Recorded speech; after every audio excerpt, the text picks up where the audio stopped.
E aí, bora falar desse capítulo de Boruto que tá com uma capa toda colorida, né? Mostrando o membro da cara, o Code, e que até então não tinha mostrado nada dele, mas ele tá com um design bem legal. Mas antes, roda a vinheta aí.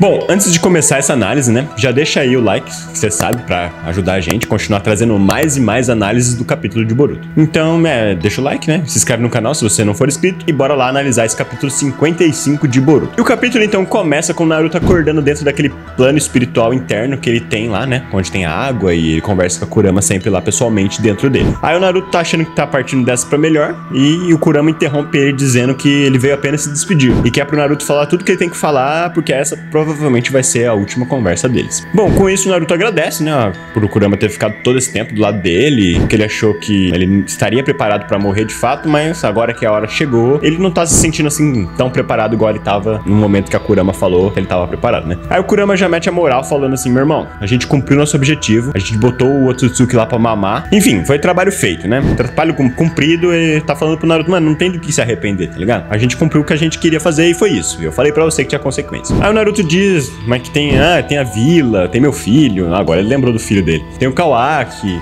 Nossa, o Kawaki tá no mesmo nível do filho dele pra ele. Enfim.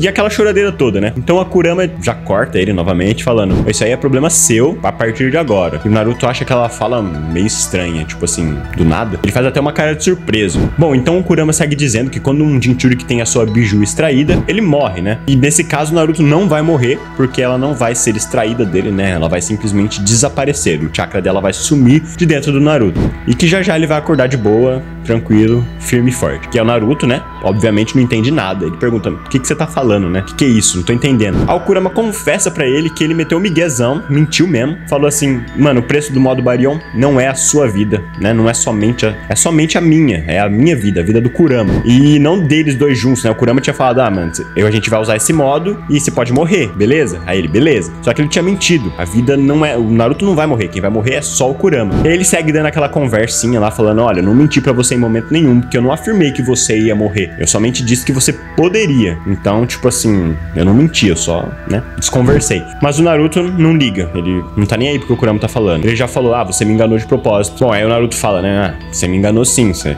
tá de papo. E aí o Kurama diz: não, é óbvio, né, se eu tivesse contado pra você que só eu ia morrer, você nunca ia aceitar, né? O Naruto nunca que ia aceitar sacrificar a vida de um companheiro, somente de um companheiro, pra conseguir derrotar um vilão, cumprir um objetivo e tal. Mas ele aceitaria de boa a própria vida, e foi o que de fato ele fez. O Kurama falou que quem ia morrer era o Naruto e o Kurama junto, e aí o Naruto aceitou. Ele não aceitaria se ele falasse que: não, você vai ficar vivo, só eu vou morrer. Aí o Naruto não aceitaria e consequentemente ele não ia derrotar o Ishiki, né? Do jeito que aconteceu, e poderia ter um cenário bem pior. Então, de fato, aquilo foi preciso. Bom, aí o Naruto faz uma cara de consentimento e tristeza, né? No fundo, ele sabe que o Kurama tá falando é verdade. Então o Kurama basicamente parte, né? Ele se despede do Naruto e começa a subir e basicamente ir embora, né? Ali é uma representação de que ele tá de fato morrendo e desaparecendo. E ele ainda diz algo importante, algo que a gente tem que levar com muito cuidado. Ele fala o seguinte: cuidado, Naruto, agora você não vai mais ter essa força enorme, essa força sobre-humana que você tem. E se você não tomar cuidado, né, você vai se encontrar comigo antes do previsto.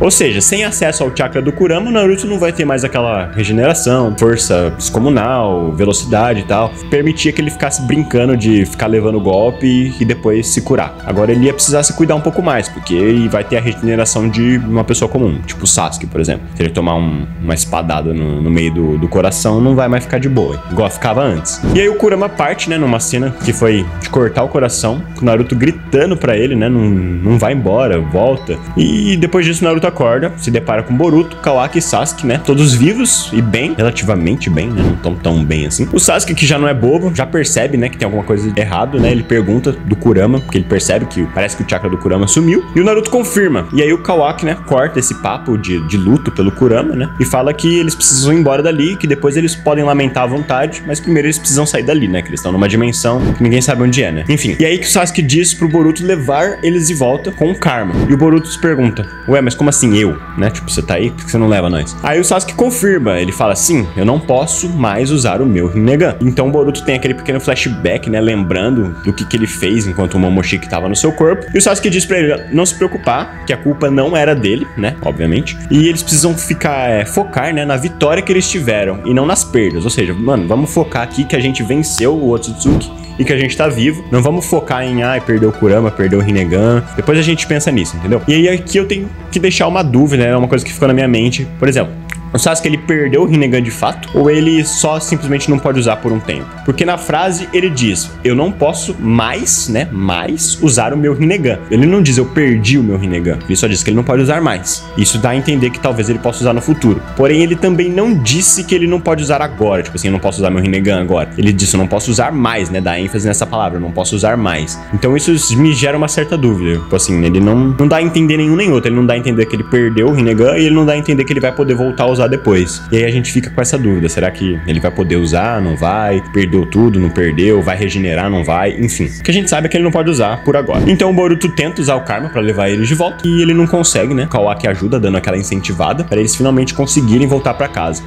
Mas essa nem é a parte muito interessante, por isso que eu não vou ficar detalhando muito o que aconteceu, de conversa de Amado, Shikadai e tal. Porque a parte interessante mesmo é o que vem a seguir. Lá naquela dimensão dos totens Otsutsuki, né? Onde tem o símbolo do Ishiki, o símbolo da Kaguya e tal, onde o Jubi, né, tá preso, o Koji, que tinha ficado de guarda do bichinho do Ishiki, né, o Jubi, ele acorda, percebe que ele dormiu demais e, tipo assim, o cara tá trabalhando lá de guarda-costa e dorme, né? Se alguém tivesse ido lá pegar o Jubi, ele não ia nem ver, mas beleza. Ele acorda, então ele olha pro Jubi, que também tá dormindo, e ele percebe que como tá tudo aparentemente bem, ele relaxa, né? Despretensiosamente ele olha pra sua mão, onde a gente fica surpreso e vê que tem um símbolo idêntico ao Karma, né? Um losango, só que na cor branca, porque geralmente o Karma tem a cor preta e esse Karma na mão, né, do Koji tem a cor branca. E pela fala dele, a gente tem a confirmação de que aquilo de fato é um Karma, porque ele diz que diferente do Kawaki, ele não serviu como receptáculo pro Ishiki, e que ele não entende, né? Como que o Kawaki não gosta de ter sido honrado em ser o receptáculo do grande Otsutsuki, que se fosse com ele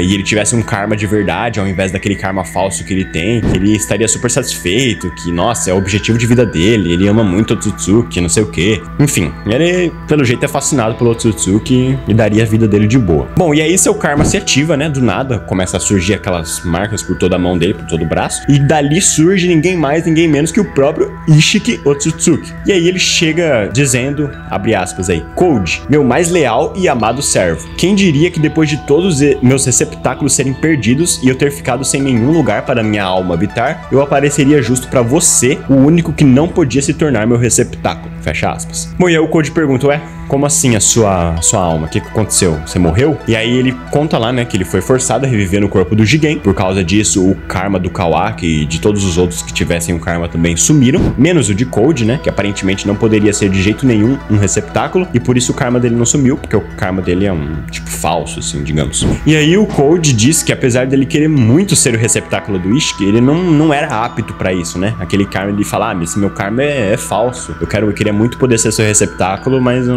infelizmente não consigo. Aí o Ishiki diz que o karma branco, né, que é aquele karma que o Koji tem, né, e é um karma branco sem receptáculo, ele não é falso. Ele é sim a forma mais pura de vontade de um Otsutsuki e é formado de puro poder. E que o Koji herdou de fato o desejo dos Otsutsukis. Ou seja, o karma do Koji, ele não é um receptáculo, ele não vai se tornar o Ishiki de fato, mas ele tem poder, ou seja, vamos ver o que vai acontecer com esse karma mais pra frente. Bom, assim o Ishiki fala que já a alma dele vai sumir, mas ele não quer de jeito nenhum que a vontade do seu clã suma junto com a alma dele, e que o Koji deve seguir adiante, devorando a vida de cada planeta existente no universo no lugar dele, até então ele se tornar um verdadeiro deus incomparável. Aí o Koji então olha, né, para aquilo que o Ishiki falou para ele e pergunta, beleza, então como que eu faço isso? Aí o Ishiki dá as informações para ele fala, oferece o Kawaki ou o Boruto, né, um dos dois, de alimento para Jubi e faça então a Shinju brotar, né, a árvore divina brotar, coma seu fruto, né, coma seu fruto de chakra, igual o Madara já fez aquela lá em Naruto, porque o fruto de chakra é a cristalização de toda a vida que já passou pelo planeta, inclusive a minha. Isso é o Ishiki falando. Fazendo isso, você vai se tornar um verdadeiro Otsutsuki. Ou seja, se o Koji, que já tem o karma branco, né, que é a vontade dos Otsutsuki, é o poder deles, mas não é um receptáculo, comer o fruto divino, que tem a informação de todo mundo do planeta, inclusive do próprio Ishiki, que é um Otsutsuki, ele vai de fato se tornar um Otsutsuki. Ele vai deixar de ser humano e vai virar um Otsutsuki. Aí o Code diz: um deus? Como um devoto dos Otsutsuki, você era meu deus, né? Sendo assim, me diga quem fez isso com você, que eu vou me vingar. E ele diz isso com o karma se espalhando por todo o seu corpo, subindo até o rosto e com aquela aura de energia pura brilhando em volta de todo o seu corpo, né? Que é o chakra e também a energia do próprio karma. Então, o capítulo termina com Code repetindo os nomes que o Ishiki passou pra ele: Amado, Naruto, Sasuke, Kawaki e o receptáculo de Momoshiki, Boruto. Code repete esses nomes, né, deitado com o karma ativado e já planejando como que ele vai se vingar, como que ele vai se vingar do Sasuke, do Naruto e do Amado, e como que ele vai pegar o Kawaki ou o Boruto e servir de alimento pra Shinjuku. Bom, e essa foi a review, né, a análise do capítulo. Se você gostou, né, já deixa o like, se inscreve no canal, siga a gente nas redes sociais, né, tem TikTok, tem Instagram, tá tudo aí na descrição pra vocês. Também assista nosso podcast, que a gente tá fazendo um podcast a cada 15 dias, né, de domingo, e tá saindo cortes também todo dia dos momentos mais legais e os assuntos mais legais desse podcast. Deixa aí nos comentários o que você acha de tudo isso que aconteceu, se esse karma branco, assim, vai ser tão poderoso quanto o karma normal, o que você tá esperando do Code como vilão, né, porque aparentemente ele vai ser o novo vilão agora do arco, ou pelo menos depois de um time skip, não sei, porque ele ainda também precisa se preparar pra fazer a vingança dele. E é isso, eu vou indo, valeu, fui! Aí.